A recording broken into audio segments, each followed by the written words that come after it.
ना है, नहीं नहीं नहीं नहीं, नहीं देना है। ठीक है भाभी जी, अभी सुना रही, छोटी सी सुनाऊंगी, ज्यादा बड़ा नहीं, छोटी सी सुना।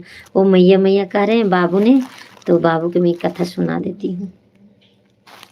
देखिए, एक भोले शंकर जी थे, एक गौरा पार्वती मैया थी। तो गौरा पार्वती मैया बहुत अच्छी थी, बाकी जो भोले शंकर थे तो वो तो भोले हैं, तो भोले हैं। तो जा रहे थे दोनों, गौरा पार्वती मैया और भोलेनाथ जी पहाड़ से। तो एक भिखारी बैठा था रोड में। तो गौरा मैया ने बोली कि सुन रहे हैं स्वामी जी, आप रुकाइए ना, राम थे यहाँ पर।